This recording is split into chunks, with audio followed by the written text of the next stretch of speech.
Summer வந்தாச்சு. What's your plan for this holiday? எங்க கிட்ட விட்டுருங்க, நாங்க பாத்துக்கிறோம். VGT Holidays. GT Holidays, South India's #1 travel brand. Vaithas cafe May 4 முதல் பாண்டி பஜாரில் புதிய உயர்தர சைவ உணவகம் உதயம். விதவிதமான இட்லி, முறுமுறு தோசைகள், அசத்தலான ஸ்நாக்ஸ் சாப்பிட சூப்பர் இடம் வைத்தாஸ் கஃபே. வைத்தாஸ் கஃபே, பாண்டி பஜார், கார் பார்க்கிங் எதிரில்.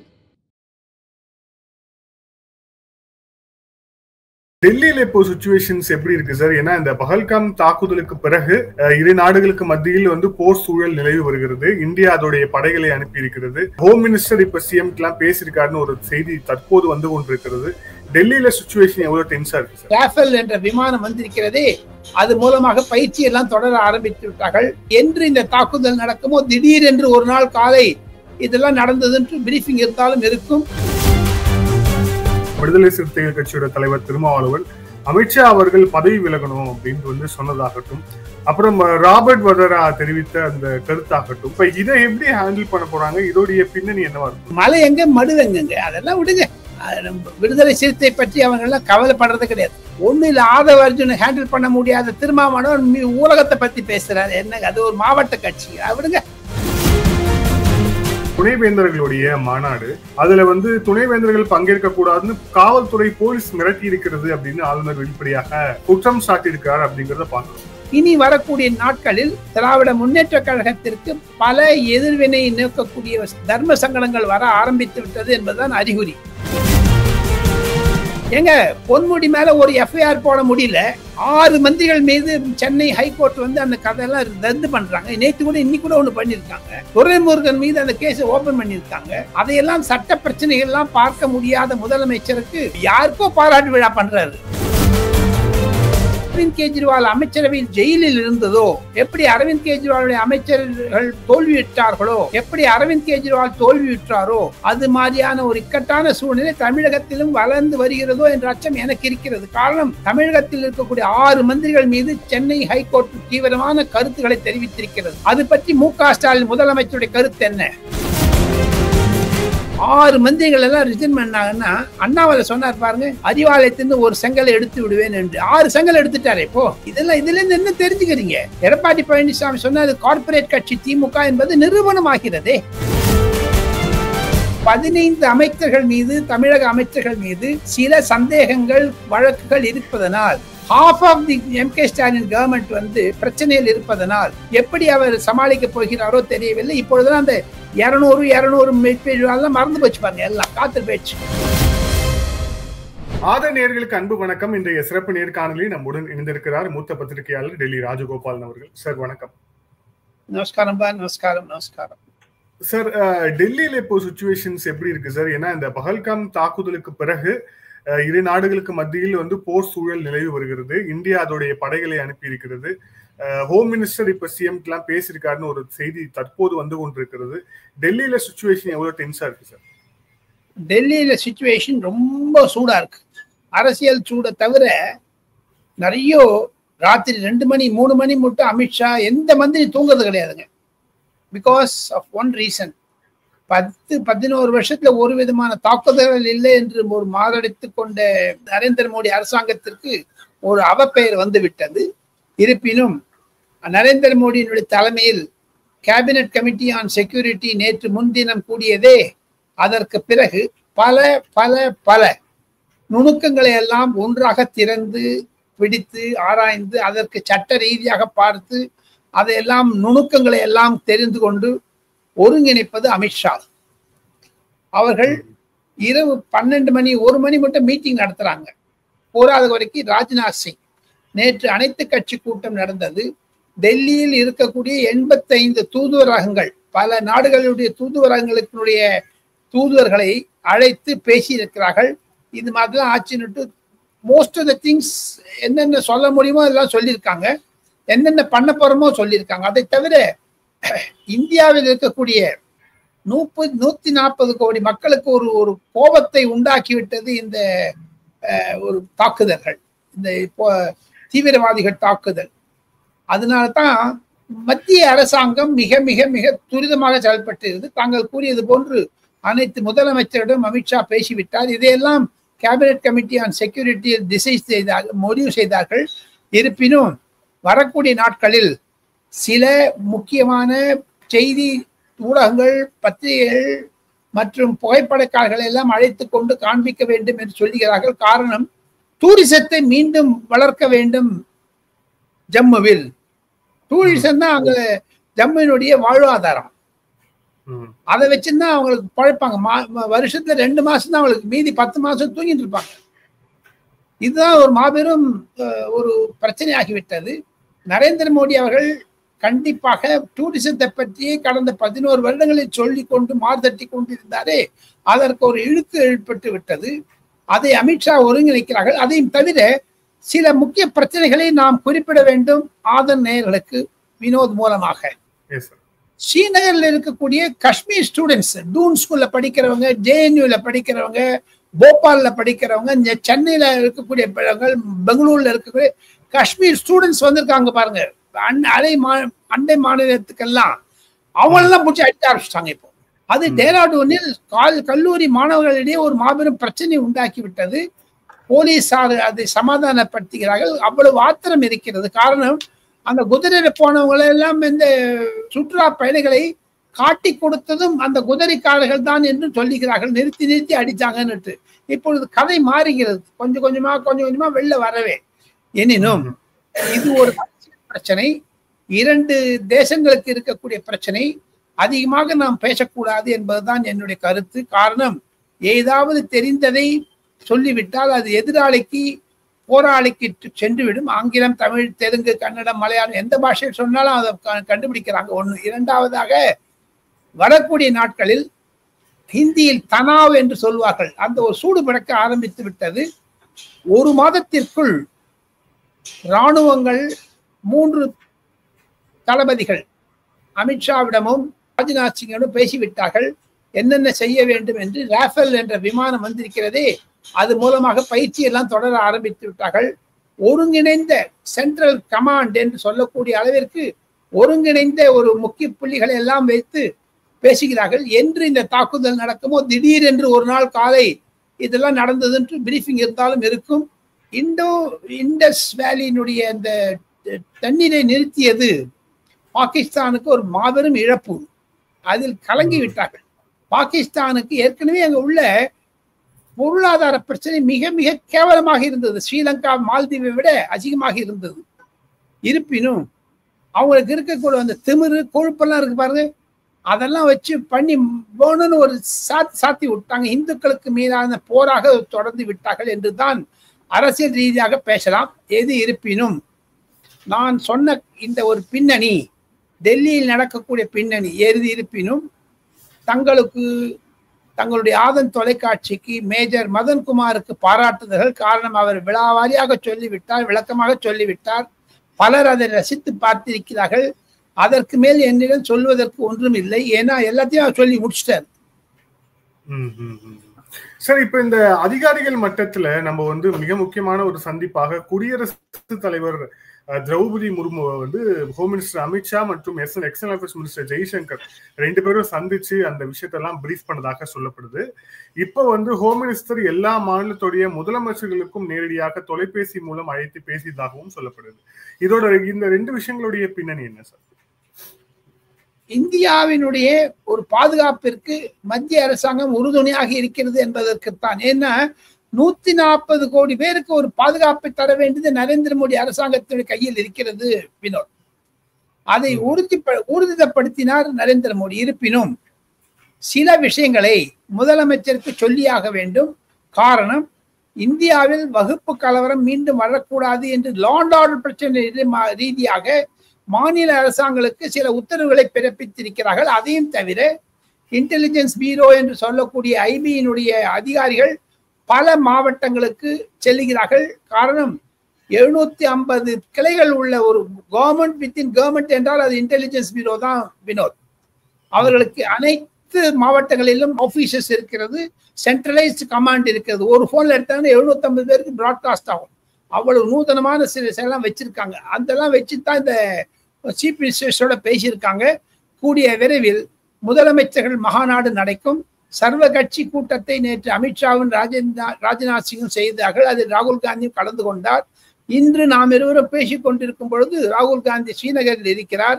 நிலைமையை புரிந்து கொண்டு வர இருக்கிறார்கள். நாடாளுமன்றம் கூடவே சீக்கிரம் கூட வேண்டும் என்றெல்லாம் சில பொறுப்பு தலைவர்கள் சொல்லுகிறார்கள். இருப்பினும் நரேந்திர மோடி பிரதி தினம் 5 அல்லது 6 உலக தலைவர்களிடமிருந்து தொலைபேசி வருகிறது. இந்தியாவிற்கு பாதுகாப்பாக நாங்கள் இருக்கிறோம், உறுதுணையாக இருக்கிறோம் என்றெல்லாம். ட்ரம்ப் போன்ற, புட்டின் போன்றவர்களும், ஜெர்மன் சான்சலர் மற்றும் இஸ்ரேலுடைய பிரதமர்கள், அதையும் தவிர சவுதி அரேபியாவினுடைய, யுஏயினுடைய தலைவர்கள் எல்லாருமே நரேந்திர மோடியுடன் பேசிவிட்டார்கள். இது ஒரு மாபெரும் திடுக்கிடும் தகவலாகத்தான் இருந்தது. அதிலிருந்து கொஞ்சம் கொஞ்சமா மீண்டு வருகிறார்கள். டெல்லியில் இருக்கக்கூடிய பரபரப்பு சூழ்நிலை என்ன என்று கேட்டால், எந்த அதிகாரியும், எந்த டிபார்ட்மெண்டா இருக்கட்டும், 85 டிபார்ட்மெண்ட்டை வைத்துத்தான் மத்திய அரசு வினோத். அதற்கு கிருஷி பவன், உத்யோக் பவன், ரக்ஷா பவன், வாயு பவன் என்றெல்லாம் இருக்கிறது. சில அதிகாரிகள் உட்கார இடம். அதெல்லாம் ராத்திரி 1 மணி 2 மணி மட்டும் ஃபங்க்ஷன் பண்றதுன்னு பார்த்த உடனே இந்தியா ஒரு போர் நிலையில் தான் இருக்கிறது என்ற ஒரு ரூபம் டெல்லியில் இருக்கக்கூடிய அதிகாரிகளை பார்த்தால் அவர்கள் முகத்தில் இருக்கக்கூடிய ஒரு டென்ஷன், அதை பார்த்தீங்கன்னா ஒரு பயந்த சுபாவம். என்ன நடக்குமோ, ஏது நடக்குமோ, இதை செய்தால் எதிர்வினை எப்படி இருக்குமோ. காரணம் என்ன என்று கேட்டால், 2 தேசங்களுக்கும் இடையே இருக்கக்கூடிய ஒரு பயங்கரமான செயல். 2 பேருமே நியூக்ளியர் ஸ்டேட்ஸ். அதை அமித்ஷா அவர்கள் புரிந்து கொண்டு மற்றவர்கள் சொன்னாலும் கூட, யாரு இது யூஸ் பண்ண ஆரம்பிச்சாலும் மற்ற தேசத்திற்கு ஒரு பழுதாகிவிடும். இருப்பினும் பாகிஸ்தானுக்கு இருக்கக்கூடிய விரோத சக்திகள் அனைத்தையும் ஒன்று திரட்ட வேண்டும் என்று தான் நரேந்திர மோடியுடைய சூசகம். வெயிட் அண்ட் வாட்ச், பார்க்கலாம். சார், இதுல அரசியல் ரீதியான விமர்சனங்களையும் நம்ம பார்க்கிறோம். குறிப்பாக தமிழகத்தில் எடுத்துக்கிட்டோம் அப்படின்னா, விடுதலை சிறுத்தைகள் கட்சியோட தலைவர் திருமாவளவன் அமித்ஷா அவர்கள் பதவி விலகணும் அப்படின்னு சொன்னதாகட்டும், அப்புறம் ராபர்ட் வதரா தெரிவித்த அந்த கருத்தாகட்டும், சோ இந்த மாதிரியான அரசியல் ரீதியான கமெண்ட்ஸும் இந்த தாக்குதலை ஒட்டி இருக்கு அப்படிங்கிறதையும் பாக்குறோம். இப்ப இதை எப்படி ஹேண்டில் பண்ண போறாங்க? இதோடைய பின்னணி என்னவா இருக்கும் சார்? இது தவறாக நினைக்க கூடாது. 2 தலைவர்களுடைய காமெண்ட்ஸும் கருத்துக்கள் எல்லாம் ஒதுக்கப்பட்டு விட்டது, இக்னோர் பண்ணி விட்டார்கள், தள்ளி விட்டார்கள். காரணம், விடுதலை சிறுத்தை கட்சியே உழைஞ்சின்னு இருக்கு உள்ள. அவங்களே இன்னைக்கா நாளைக்கான்னு இருக்குது அந்த கட்சியினுடைய நிலைமை. அதை பத்தி அமித்ஷா எங்கே மலை எங்க மடு எங்கங்க, அதெல்லாம் விடுங்க. விடுதலை சிறுத்தை பற்றி அவங்க எல்லாம் கவலைப்படுறது கிடையாது. They have larger interest to safeguard India. அதெல்லாம் விட்டுருங்க. அதுக்கு விடுதலை கட்சி பற்றி அமித்ஷா வருகணும்னு இவர் கேட்டார். வெங்கை வேல போன ஒண்ணு இல்ல, ஆதவ அர்ஜுன் ஹேண்டில் பண்ண முடியாத திருமாவளவன் ஊரகத்தை பத்தி பேசுறாரு. என்னங்க அது ஒரு மாவட்ட கட்சி, விடுங்க. Don't ignore it. அடுத்த நீங்க இன்னொரு கேட்டீங்க, ராபர்ட் வாட்ரா. காங்கிரஸ்காரனே சீரியஸா எடுத்துக்கிறது இல்லை. 2 பேருமே உளறுவாயர்களாக இருப்பதனால் அது பற்றி கருத்து சொல்ல வேண்டாம். எந்த சீனியர் லீடருமே சொல்லலைங்களே நரேந்திர மோடி பதவி விலக வேண்டும் என்று. நீங்க ஒரு தினம் சொல்வீங்களா இல்லையா? இப்போ திருமாவளவனுக்கு மீண்டும் ஒரு முறை திருமாவளவனுக்கும் ராபர்ட் வாட்ராவுக்கும் காங்கிரஸ்காரருடைய ஜெயராம் ரமேஷ் போன்ற தலைவர்கள், கேசி வேணுகோபால் போன்ற தலைவர்கள் சொன்னதை நான் திருமாவளவனுக்கும் உங்கள் மூலமாக, உங்க நேயர் மூலமாக சொல்லிக்கொள்ள ஆசைப்படுகிறேன். எதிர்கட்சி கூட்டம் முடிந்தவுடன் அமித்ஷாவுடன் மல்லிகார்ஜுன் கர்கே 1/2 மணி நேரம் தனியாக பேசிக் கொண்டிருந்தார்கள். அது பேசி முடித்த பிறகு மல்லிகார்ஜுன் கர்கே சொன்னது என்னன்னா, இதை வச்சு பிஜேபி பீகார்லயும் வெஸ்ட் பெங்கால்லயும் தமிழ்நாட்டிலையும் ஜெயிச்சிருவாங்களே, எங்க பயம் எங்களுக்கு இருக்குங்கிறார். அதை கிரைசிஸ் ஆப்பர்ச்சுனிட்டியாக, சோதனைகளை சாதனையாக்க கொள்ள வேண்டிய ஒரு திட்டத்தில் நரேந்திர மோடி இருக்கிறார். இது அவர்களுக்கு லாபமாக போகக்கூடாது என்ற கவலையும் எதிர்கட்சி தலைவரிடம் இருக்கிறது.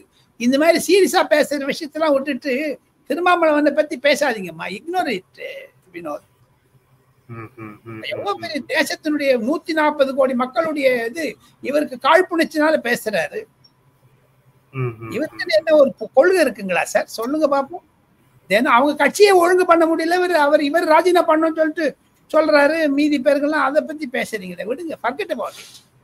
மு.க. ஸ்டாலினுக்கு இருக்கக்கூடிய முதிர்ச்சி திருமாவளவன் இல்லை. மு.க. ஸ்டாலின் முதலாக அறிக்கை விட்டார். அதை மத்திய அரசாங்கம் பாராட்டுகிறது. காரணம் என்னன்னு கேட்டால், இந்த நடக்கக்கூடிய விஷயத்தில், இந்த தருணத்தில் நாம் இருவரும் எதிர்கட்சி ஆளுங்கட்சி ஒழுங்காக இருக்க வேண்டும் என்றுதான் அறிக்கை விட்டார். அதிலிருந்து மு.க. ஸ்டாலின் அறிக்கையிலிருந்து திருமாவளவன் புரிந்து கொண்டால் நன்றாக இருக்கும்.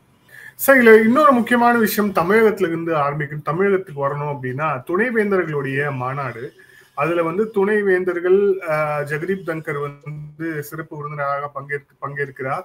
அதுல வந்து துணைவேந்தர்கள் பங்கேற்க கூடாதுன்னு காவல்துறை போலீஸ் மிரட்டி இருக்கிறது அப்படின்னு ஆளுநர் வெளிப்படையாக குற்றம் சாட்டி இருக்கிறார் அப்படிங்கறத பாக்குறோம். சோ இந்த எஸ்கலேஷன் அப்படிங்கிறது எப்படி போகும்னு நினைக்கிறீங்க? இந்த மோதல் தொடரும். 2026 திராவிட முன்னேற்ற கழகத்திற்கு இது ஒரு மாபெரும் சோதனையாகத்தான் முடியும். காரணம், கல்வித்துறையில் இருக்கக்கூடிய பல்வேறு நிபுணர்கள் ஆர்டிபிஷியல் இன்டெலிஜென்ஸை பற்றியும் 5G பற்றியும் இந்தியாவில் இருக்கக்கூடிய ஆத்ம நிர்பர் பாரத் என்று சொல்லக்கூடிய தன்னிச்சையாக செய்யப்படக்கூடிய ஒரு எண்ணத்தை மனதில் கொண்டுதான் இந்த மாநாடு நடத்தி இருக்கிறார்கள். அதற்கு 3 மாதத்திற்கு முன்னதாகவே ஜெகதீப் தங்கர் தேதி கொடுத்ததாக நான் கேள்விப்படுகிறேன். காரணம், ஜெகதீப் தங்கர் எனக்கு நன்றாக அறிந்தவர். அவரிடம் நான் பேசக்கூடிய ஒரு சூழ்நிலை வந்தது. அப்பொழுதே சொல்லிவிட்டார், ஏற்கனவே என்கிட்ட டேட் வாங்கிட்டாங்க, இதை பத்தி அதெல்லாம் அவாய்ட் பண்ணு தப்பு. எப்படி கவர்னர் தன் மனம் உருக பேசியிருக்கிறாரோ, தனக்கு மன சங்கடங்கள்லாம் வெளிப்படுத்தியிருக்கிறார். ஒரு ஸ்பெஷல் பிரான்ச்காரங்கெல்லாம் வீசியினுடைய இரவு கதவை தட்டி கொண்டு போகாதே என்று சொன்னதெல்லாம் மாபெரும் தவறான ஒரு போக்கு, மு.க. ஸ்டாலின் அரசாங்கத்துடைய போக்கு.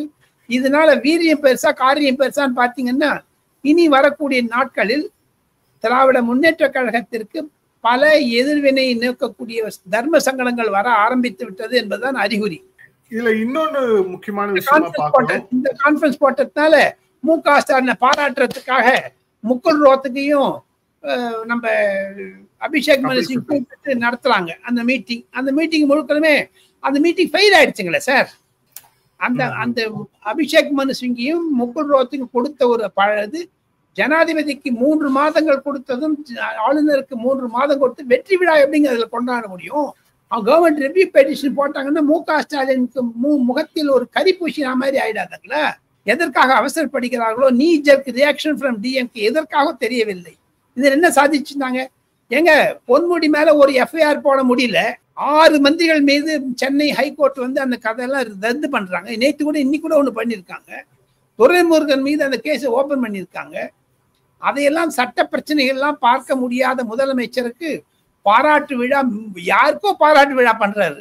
இந்தியா ஒரு பதட்ட நிலையில் இருக்கும் பொழுது தனக்குத்தானே பாராட்டி கொள்வது என்பது இதெல்லாம் ஒரு நோ கமெண்ட்ஸ் விடுங்க, அதை பத்தி பேச வேண்டாம். இதுல திங்கட்கிழமை வரைக்கும் கெடு விதித்திருக்கிறது உச்ச நீதிமன்றம் அமைச்சர் செந்தில் பாலாஜியுடைய பதவி தொடர்பாக. தொடர்ச்சியாக உச்ச நீதிமன்றம் அடுத்தடுத்து வந்து ஒரு தன்னுடைய கடுமையான கண்டனங்களை தெரிவித்தும் கூட தொடர்ந்து அவர் வந்து அமைச்சராக நீடிக்கிறார். இப்போ வரைக்கும் கூட அவர் அமைச்சராக நீடித்துக் கொண்டிருக்கிறார் அப்படிங்கிற அந்த விஷயத்த பாக்குறோம். சோ ஜாமீனா இல்ல விடுதலையான்னு கேட்டிருக்கிறாங்க. சோ என்ன மாதிரியான முடிவை தமிழக அரசு எடுக்கிறதுக்கான வாய்ப்பு இருக்கு? இந்த வழக்கு தொடர்பாக டெல்லியில எப்படி சார் பேசுறாங்க? ஒரே ஒரு கருத்தை ஒன்று சொல்லிக்கொள்ள ஆசைப்படுகிறேன். ஆதன் தொலைக்காட்சியின் மூலமாக வினோத் ராஜகோபாலன் பேசக்கூடிய இந்த விவாதத்தில் இதை பார்த்து கொண்டு கேட்டுக்கொண்டு இருக்கக்கூடிய திராவிட முன்னேற்ற கழக அடித்தள ஊழியர்களுக்கு ஒரு விளக்கத்தை சொல்ல ஆசைப்படுகிறேன். இதே முகுல் ரோத்தகி யாருக்கு பாராட்டு தெரிவிக்கிறார்களோ அதே முகுல் ரோத்தகியும் கபில் சிப்பலும் சுப்ரீம் கோர்ட்டுடைய ஒரு அயர்னா கோபத்திற்கு ஆட்பட்டு விட்டோம், தயவு செய்து செந்தில் பாலாஜி ராஜினாமா செய்ய சொல்லுங்கள் என்று அறிவுரை வழங்கி இருப்பதாக தெரிகிறேன். அட்வைஸ் பண்ணியிருக்காங்க, லீகல் அட்வைஸ். அதுக்கு பாராட்டு விழா யார் பண்ண போறாங்க? இந்த பாராட்டு விழாவில் செந்தில் பாலாஜி நாளை மறுநாள் ராஜினாமா செய்ய வேண்டிய நிர்பந்தம் வந்தால் அல்லது பெயில் கேன்சல் பண்ணிட்டு ஜெயிலுக்கு போனால் ஜெயிலையும் அமித்ஷா கண்டினியூ பண்ணுவாரா பொன்முடி மாதிரி? ஆக மொத்தம் எப்படி அரவிந்த் கெஜ்ரிவால் அமைச்சரவையில் ஜெயிலில் இருந்ததோ, எப்படி அரவிந்த் கெஜ்ரிவாலுடைய அமைச்சர்கள் தோல்வியுற்றார்களோ, எப்படி அரவிந்த் கெஜ்ரிவால் தோல்வியுற்றாரோ, அது மாதிரியான ஒரு இக்கட்டான சூழ்நிலை தமிழகத்திலும் வளர்ந்து வருகிறதோ என்ற அச்சம் எனக்கு இருக்கிறது. காரணம், தமிழகத்தில் இருக்கக்கூடிய 6 மந்திரிகள் மீது சென்னை ஹைகோர்ட் தீவிரமான கருத்துக்களை தெரிவித்திருக்கிறது. அது பற்றி மு.க. ஸ்டாலின் முதலமைச்சருடைய கருத்து என்ன? இரண்டாவதாக, செந்தில் பாலாஜி ஒரு லீகல் பேட்டரெல்லாம் விட்டுருங்க சார். இப்ப டாஸ்மார்க்ல என்ன சொல்லி பண்ணியிருக்காங்க? சென்ட்ரல் கவர்மெண்ட் போய் அகைன்ஸ்டா போயிருக்காங்க. ஒரு அரசாங்கத்துடைய இலாக்கா மீது ஃபர்ஸ்ட் டைம் கேஸ் போட்டிருக்காங்களே, இண்டிவிஜுவல் மேல போடலையே. அது அங்க இருக்கக்கூடிய எம்டி இன்னைக்கு வர வச்சிருக்காங்களே, சம்மன் பண்ணிருக்காங்களே, அவர் அரெஸ்ட் பண்ணிட்டாங்கன்னா அது பெரிய புள்ளி மட்டும் போகும்னு சொல்றாங்களே. ஆக மொத்தம் டெல்லியில் நிலவியது ஆம் ஆத்மிக்கு கட்சி நேர்ந்ததே அது மாதிரியான சூழ்நிலை திராவிட முன்னேற்ற கழகத்திற்கும் வளர்ந்து வருகிறதா என்ற சந்தேகம் என் மனதில் இருக்கிறது.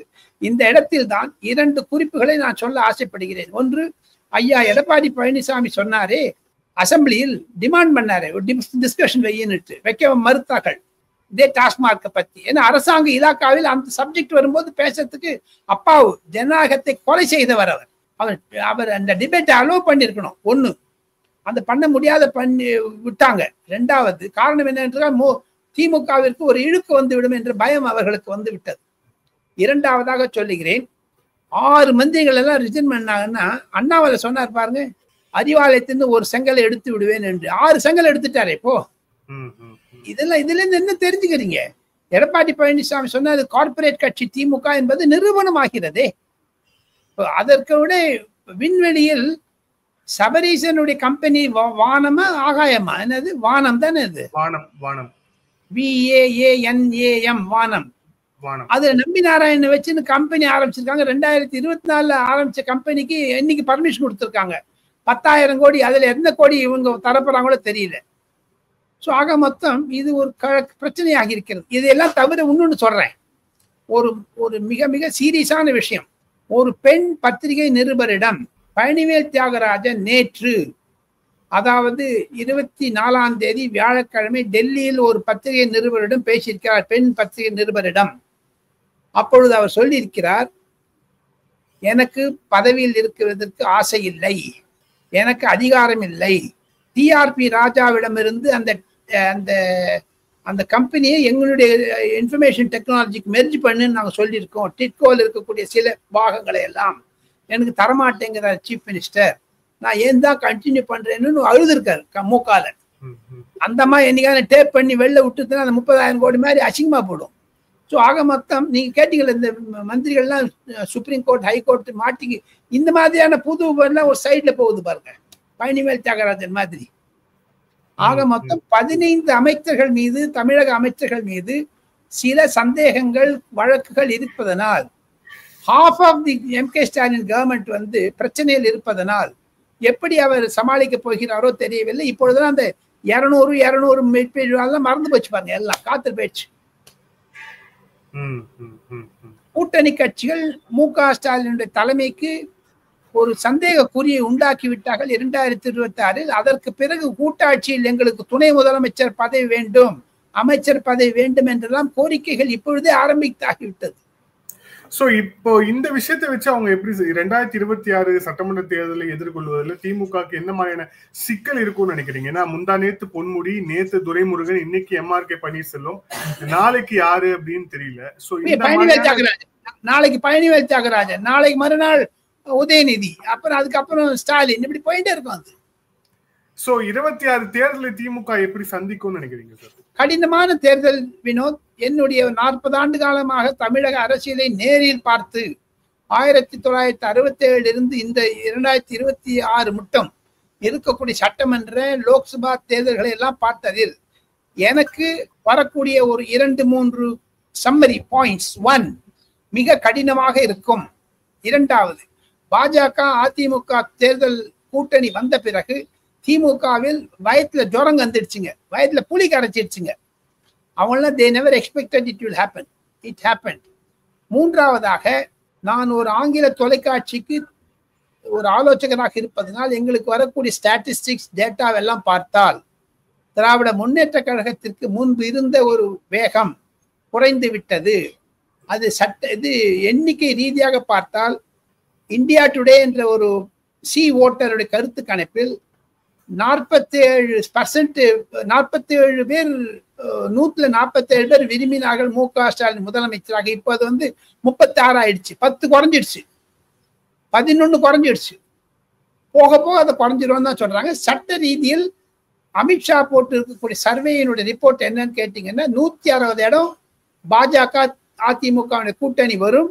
40 சீட்டுக்கு வந்தாங்கன்னாலே திமுக அதிகம் என்று தான் அந்த கருத்து கணிப்பு குறிக்கிறது. இருப்பினும் பல பல பல ரீதியில் சீமான், விஜய், பாமக போன்ற கட்சிகளுடைய நிலைப்பாடுகள் எப்படி இருக்குமோ தெரியவில்லை. இது நடுவே என்போர்ஸ்மெண்ட் டைரக்டரேட், சிபிஐ, அதை தவிர எல்லாத்தோட நீங்க கொஞ்ச நாளைக்கு முன்னாடி கேட்டீங்கல்ல விசிகா, அவங்களுடைய நிலைமை என்ன? விசிகா துண்டுபடுமா? ஏனென்றால் அவருக்கு தினம் வீடியோ போடுறத பார்த்து அலறத பார்த்தா எனக்கு மூக்கில் எனக்கே கண்ணில் ரத்தம் வருதுங்க. விடுதலை கட்சி, சிறுத்தை கட்சி, மாயாவதி மாதிரி அகில இந்திய அளவில் இருந்து மாயாவதி ஒரு ஓட்டு வங்கிக்காக தலித் என்ற வியாபாரம் செய்தார்களே, அது மாதிரி தலித்து வைத்துக் கொண்டு கண்டிப்பாக பிசிகா வியாபாரம் செய்கிறதோ என்ற சந்தேகம் பல மக்களின் நடுவே வந்துவிட்டது. ஆக மொத்தம் இந்த சிறு சிறு மாவட்ட கட்சிகள்லாம் இருக்கே, அது மாநில கட்சிகளிடம் போறது சண்டை போடுவதனால் அது திராவிட முன்னேற்ற கழகத்திற்கு எதிர்வினையாகும். அதிமுகவினுடைய தலைமையில் இருக்கக்கூடிய தேசிய ஜனநாயக முன்னணி கூட்டணிக்கு வலுக்கிறது அதனுடைய வேகம் என்று தான் பல ஆங்கில ஊடகத்தினுடைய கருத்து கணிப்பு தெரிவிக்கிறது. டெல்லியில் இருந்து வினோத் சார், இந்த நேர்காணல இறுதியான கேள்வி, நம்ம அந்த டாஸ்மாக் கேஸ் பத்தி சொன்னீங்க. ஸோ இப்போ அந்த டாஸ்மாக் கேஸ்ல இப்போ நீதிமன்றம் அவங்களுக்கு விதிச்சிருந்த அந்த தடையை வந்து நீக்கிறதால ஸோ அமலாக்கத்துறையோட விசாரணைக்கு எந்த தடையும் இல்லை, அது வந்து ஆன்கோயிங் ப்ராசஸா வந்து ப்ரொசீட் பண்ணலாம் அப்படின்னு சொல்லிட்டாங்க. இப்ப இந்த வழக்குல அடுத்த கட்டமா என்ன மாதிரி விஷயங்கள் நடக்க வாய்ப்பு இருக்கு? ஏன்னா டாஸ்மாக் பொறுப்பா இருக்கக்கூடிய மந்திரி திங்கட்கிழமைக்கு அப்புறம் பதவியில் இருப்பாரானே தெரியல. அதுக்கப்புறம் அந்த பதவி யாருக்கு போகும்? அதுக்கப்புறம் வந்து செக்ரட்டரி அழைப்பாங்களா? இந்த விசாரணை வளையம் எப்படி போகும்னு நினைக்கிறீங்க சார்? திமுக அரசாங்கத்திற்கு எதிராகத்தான் போகும். அந்த ஐஏஎஸ் அதிகாரிகள் மூவர் கைது செய்யப்பட்டாலும் ஆச்சரியப்படுவதற்கில்லை. அவர்கள் மூவரும் இருந்து வாயிலிருந்து பெரிய புள்ளி பெயர் வந்தால் அதுதானே எடப்பாடி பழனிசாமி மீண்டும் மீண்டும் சொல்லுகிறார். அந்த பெரிய புள்ளி பேர் ஏன் வரலன்னு கேட்கிறாரு. அதை பத்தி ஏன் யாருமே பேச மாட்டேங்கிற, எந்த ஊடகமும் பேசுவதில்லையே. ஏன்? தினமும் பாக்குறேங்க. கடந்த ஒரு 2 வாரங்களாக திமுக பத்தி பேசதே கிடையாது. அதிமுக பாஜக அணியில் குழப்பம், இதுல குழப்பம், அதுல குழப்பம். தமிழக ஊடகங்களுக்கு வேற வேலை கிடையாது. வெறும் எடப்பாடி பழனிசாமி பாஜக திட்டத்தை தவிர அதிமுகவில் நடக்கக்கூடிய பிரச்சனைகள் எல்லாம் இறுதியாக சொல்ல போனால் மு.க. ஸ்டாலினுக்கு நிர்பந்தம் வந்துவிட்டது. தன்னுடைய மந்திரி செயல் காமராஜ் பிளான் மாதிரி எல்லாத்தையும் ரெசிக்னேஷன் வாங்கிட்டுதான் அப்புறம் தான் தன்னுடைய பொறுப்புகளை எல்லாம் விட்டு மந்திரி சபை மாற்றம் தான் ஒரு அவருக்கு வரக்கூடிய லாஸ்ட் ஆப்பர்ச்சுனிட்டி தான் நினைக்கிறேங்க. இல்லை அப்படின்னா டாஸ்மார்க்ல வந்திருக்கக்கூடிய கேஸ் வந்திருக்கு, ரொம்ப ஸ்ட்ராங்கான கேஸுங்க. எஸ்.வி. ராஜு என்று சொல்லக்கூடிய அடிஷனல் சொலிசிட்டர் ஜெனரல் சென்னைக்கு வந்து இது ஆர்கியூ பண்ணியிருக்காரு. அவர் கொடுத்த ரிப்போர்ட் துஷார் மேத்தா மூலமாக அமித்ஷாவுக்கு கிடைத்த ரிப்போர்ட் என்ன என்று கேட்டால், கூடிய விரைவில் மே இறுதிக்குள் ஒரு முக்கிய புள்ளி மாட்டிக்கொண்டு விடுவார் என்று தான் சொல்லுகிறார்கள். நன்றி சார். பல்வேறு கேள்விகள். Thank you sir. Thank you so much. Thank you.